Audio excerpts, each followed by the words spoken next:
Wiadomość od twojego skryby. Gdy państwo młodzi zbliżają się do ołtarza, trzymając się mocno za ręce, w świątyni daje się odczuć atmosferę radosnego oczekiwania. Członkowie obu rodzin stoją dumnie, obserwując dopełnienie ceremoniału i wyglądają w niedaleką przyszłość, myśląc już o gorącym posiłku i mającym wkrótce nadejść świętowaniu. Niezależnie od tego, czy odejmiemy od ceremonii zaślubin kontekst religijny, a także czy ma ona miejsce w Krakowie, Bordeaux czy Montrealu, to zazwyczaj nastrój towarzyszący temu wydarzeniu jest podniosły i radosny. Czy jeśli przeniesiemy się kilka tysięcy lat w przeszłość, to okaże się, że ślub był dla ludzi starożytnych głębokim przeżyciem emocjonalnym, czy tylko handlowym kontraktem? Jak wiele uczucia było w starożytnych zaślubinach? Zapraszam na materiał. Mieszkańcy Mezopotamii dają się poznać jako ludzie bardzo skrupulatni, wyrachowani i oszczędni w słowach.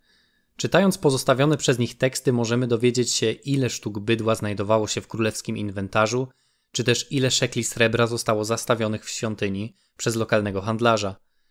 Niezależnie od tego, czy cofniemy się 3 czy nawet 6 mileniów w przeszłość, Mezopotamczycy zachowywali niezwykłą powściągliwość, jeśli chodzi o wyrażanie uczuć. Znajdujemy wprawdzie wyrazy uznania, gratulacje, czy też serdeczne życzenia w korespondencji pomiędzy lokalnymi władcami czy kapłanami. Jednak nie sposób powiedzieć, ile w tych wersetach rzeczywistej serdeczności, a ile taktownych pochlebstw i dyplomatycznej etykiety. Nawet w najbardziej osobistych listach czy najckliwszych fragmentach korespondencji pomiędzy członkami rodziny obserwujemy niesamowitą wręcz rozwagę i ważenie słów, jakby wyznawanie uczuć było dla mieszkańców Mezopotamii swoistym tabu. Najlepszym tego dowodem będzie przykład, że jedyne wyznanie miłości odnajdujemy tylko w jednym liście, i to chetyckiego króla Hatusilisa adresowanym do władcy Babilonii, Kadaszmana Enlila, którego nadawca nazywa nawet swoim bratem. Drogi bracie, jesteś wielkim królem i odnosisz sukcesy. Słuchaj więc, mój drogi bracie, wysyłam ciągle moich posłańców ze względu na moją wielką miłość do ciebie. Jednak brat mój nie wysyła mi posłańca. Twoi babilońscy przedstawiciele nie wiedzą o niczym, co działo się w przeszłości, ale powinieneś, mój bracie, wysłać mi wiadomość. Zachowuję w pamięci każde twoje słowo. Tylko wtedy, gdy dwaj królowie są wrogo do siebie nastawieni, ich posłańcy nie podróżują bez przerwy tam i z powrotem. Zatem skoro nie w listach, to gdzie możemy jeszcze szukać odpowiedzi na to, jak mieszkańcy Mezopotamii postrzegali ludzkie namiętności, uczucia czy miłość? Bogowie byli wyższą reprezentacją ludzi żyjących na terenie Międzyrzecza. Jeśli więc nie w dziedzictwie epistemolograficznym, to może w podaniach o istotach nadprzyrodzonych znajdziemy odbicie tego, jakie było podejście do skrywanych na co dzień uczuć. Moją ukochaną chcę trzymać w ramionach, więc śpi. Kiedy do mnie mówisz, sprawiasz, że moje serce puchnie, aż umieram. Oto jestem zakochany w twoich wdziękach. W języku sumeryjskim wyraz kochać był czasownikiem złożonym. Ten czasownik wyrażany jako ki-ag w dosłownym znaczeniu oznaczał zmierzyć lub oznaczyć ziemię. Samo to, że jeden z tak podstawowych czasowników nie ma formy prostej, a jego znaczenie zostało mu nadane wtórnie z połączenia dwóch innych słów, może dawać nam cichą sugestię, że emocje były traktowane w Mezopotamii drugorzędnie. Chociaż miłość wyrażana małżeństwem zawierała oczywiście nieunikniony element emocjonalny, w oczach państwa, a także ludzi była jedynie efektem ubocznym małżeństwa, nie zaś czynnikiem małżeństwo definiującym. Zatem skoro w literaturze odnajdujemy wyznania miłości czy też opisy uczuć, dlaczego mieszkańcy Mezopotamii wydają się nam tak zamknięci i powściągliwi? Uważa się, że na terenie Międzyrzecza wszystkie impulsy i zdolności miłosne były kolektywnie ograniczane, aby ochronić to, co miało być axis mundi życia społecznego, czyli rodzinę. Podstawowym powołaniem zarówno mężczyzny, jak i kobiety było założenie rodziny i spłodzenie dzieci, aby tejże rodzinie zapewnić nie tylko bezpieczeństwo, ale i ciągłość. Młodzieńca, który pozostał samotnie, nie mając żony, ani nie wychowując dzieci, i kobietę, która nie została ani pozbawiona dziewictwa, ani zapłodniona, uważano za margines społeczny.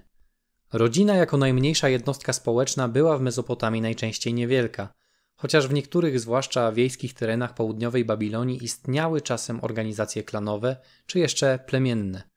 Małżeństwa, które zawierano, były z reguły monogamiczne i zawierane w formie umowy, jednak nie pomiędzy samymi zainteresowanymi. Jak przez większość ludzkiej historii, kobieta była prawnie, ale też realnie wykluczana z procesu podejmowania decyzji o zamążpójściu. Umowę wstępną zawierał najczęściej przyszły pan młody ze swoim teściem, Choć zdarzało się również, że takie dokumenty tworzono nawet, gdy oboje przyszłych małżonków było jeszcze dziećmi, a w ekstremalnych przypadkach nawet przed ich narodzinami. Rola kobiety, a także małżeństwa była jedna – zapewnienie mężczyźnie potomstwa. Nic nie potwierdza tego lepiej niż akadyjski kodeks Bilalamy, który szczegółowo określał, co miało stać się z opłatą za kobietę oraz posagiem w przypadku braku potomstwa. Jeśli mężczyzna ożenił się ze swoją oblubienicą, a ona nie urodziła mu synów, a ta kobieta losu swego dokonała, to jeśli jego teść odda mu zapłatę za pannę młodą, którą ten mężczyzna przyniósł do domu swojego teścia, jej mąż nie będzie wnosił roszczeń do posagu tej kobiety. Ten wrócić ma w ręce jej ojca. Jeżeli interesują Cię materiały powstające w skryptorium, rozważ proszę pozostawienie subskrypcji. No dobrze, ale gdzie w ogóle mężczyźni szukali swoich przyszłych żon? Według Herodota do tego celu służyły Babilończykom wydarzenia, które nazywano później targami ślubnymi.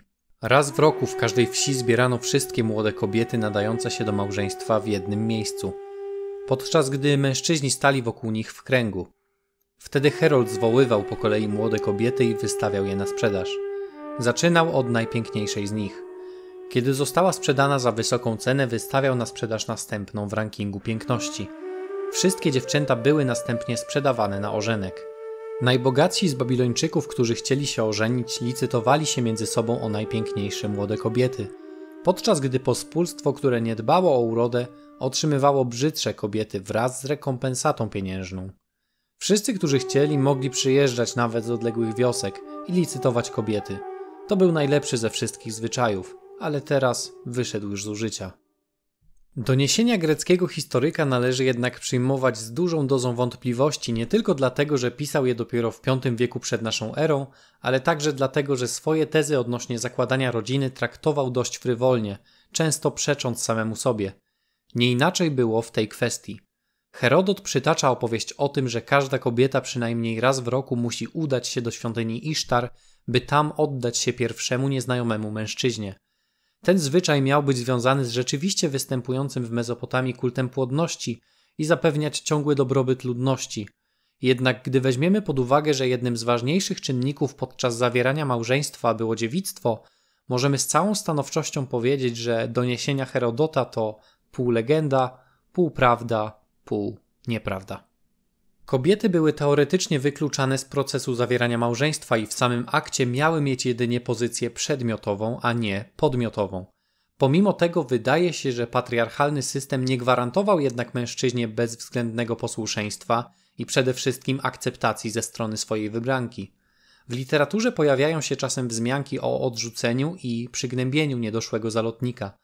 Takim absztyfikantom pomagały jednak magiczne rytuały i modlitwy, które miały zapewnić im zmianę nastawienia kobiety oraz zapewnić jej przychylność. W przypadku wątpliwości przyszłego małżonka co do cnoty kobiety przeprowadzano nawet sądy mające ocenić, czy zostało zachowane prawo małżonka do pierwszej defloracji. List z miasta Marii dostarcza nam zeznania przyszłej żony Sin-id-Dinama, która miała właśnie przed takowym sądem zeznawać. Zanim Sin-id-Dinam mnie zabrał, pogodziłam się z życzeniem ojca i syna. Kiedy Sin-id-Dinam opuścił swój dom, syn Askuduma wysłał mi wiadomość. Chcecie posiąść. Pocałował moje usta i dotknął mego łona. Jego członek nie spenetrował mnie.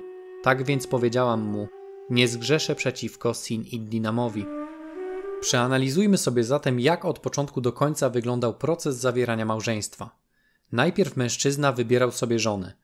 Czy działo się to poprzez upatrzenie sobie kobiety na ulicy, podczas spotkania, czy też na małżeńskim targu, o którym wspominał Herodot, raczej nie sposób stwierdzić. Następnie dochodziło do zawarcia umowy pomiędzy stronami. Czasem dokonywano tego na piśmie, jednak wśród uboższych rodzin, zwłaszcza takich, które nie dysponowały licznymi nieruchomościami, takie umowy zawierano także ustnie. W myśli umowy leżała przede wszystkim wymiana dóbr. Rodzina małżonki otrzymywała zapłatę, natomiast małżonek przyjmował od jej ojca dary składające się na posag. Po zawarciu umowy następował okres narzeczeństwa, który kończyła ceremonia zaślubin, uczta oraz noc poślubna, choć niekoniecznie w tej kolejności. Samo narzeczeństwo było pewną furtką do zmiany zdania przez obie zainteresowane strony. Zarówno zalotnik, jak i ojciec kobiety miał prawo odstąpić od umowy. Dla takich niezdecydowanych ludzi kary ustawowe przewidywało już prawo uchwalone przez Hammurabiego. Ojciec, który zdecydował się nie wydawać córki za mąż, musiał oddać podwójnie sumę otrzymaną od zalotnika. Natomiast niedoszły pan młody, jeśli jego serce okazało się niestałe, musiał dopłacić drugie tyle, jeśli chciał nie dopełnić swojej obietnicy. Takie kary działały odstraszająco i zachęcały jednocześnie do świadomego podejmowania decyzji oraz prowadziły do bardziej uporządkowanego życia społecznego. Nie mamy pewności, jak dokładnie odbywały się ceremonie zaślubin. W zasadzie jedyne, czego możemy być pewni, to to, że różniły się one w zależności od okresu historycznego czy miejsca, w którym się odbywały. Być może podczas ślubu przyszli małżonkowie recytowali takie słowa: napełnię twoje łono srebrem i złotem, jesteś moją żoną, jestem twoim mężem. Tabliczki odnajdywane w północno-zachodniej Mezopotamii poświadczają, że kobieta była poddawana namaszczeniu z wonnościami albo przez pana młodego, albo też przez jednego z członków jego rodziny.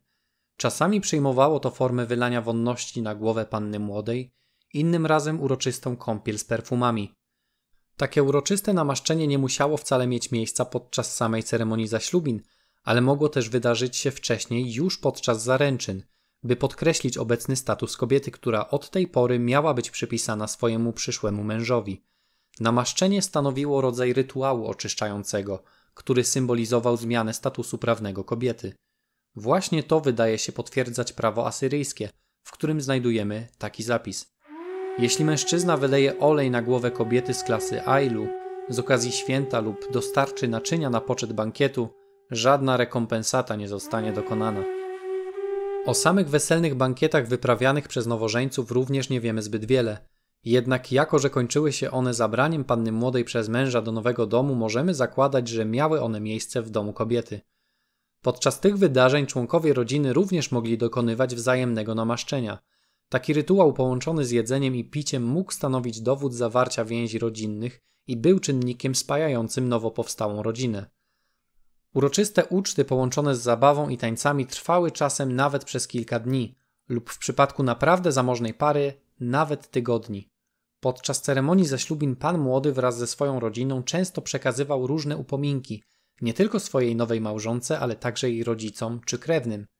Podstawowym darem pana młodego była żywność, którą przekazywał na poczet bankietu weselnego. Upominki, na które składały się ubrania, biżuteria czy inne kosztowności, również się zdarzały, jednak ponownie wszystko zależało od stanu majątkowego nowożeńców. Spodziewalibyśmy się teraz, że po uroczystościach weselnych nastąpi noc poślubna. Nic takiego jednak nie miało miejsca, a w zasadzie tylko działo się dzień wcześniej, jeszcze przed bankietem. Panna młoda oczekująca na swojego partnera miała uroczyście otworzyć mu drzwi do swego domu. Otwarte drzwi domu symbolizowały nie tylko zgodę na skonsumowanie miłości, ale także ostateczne scementowanie związku małżeńskiego.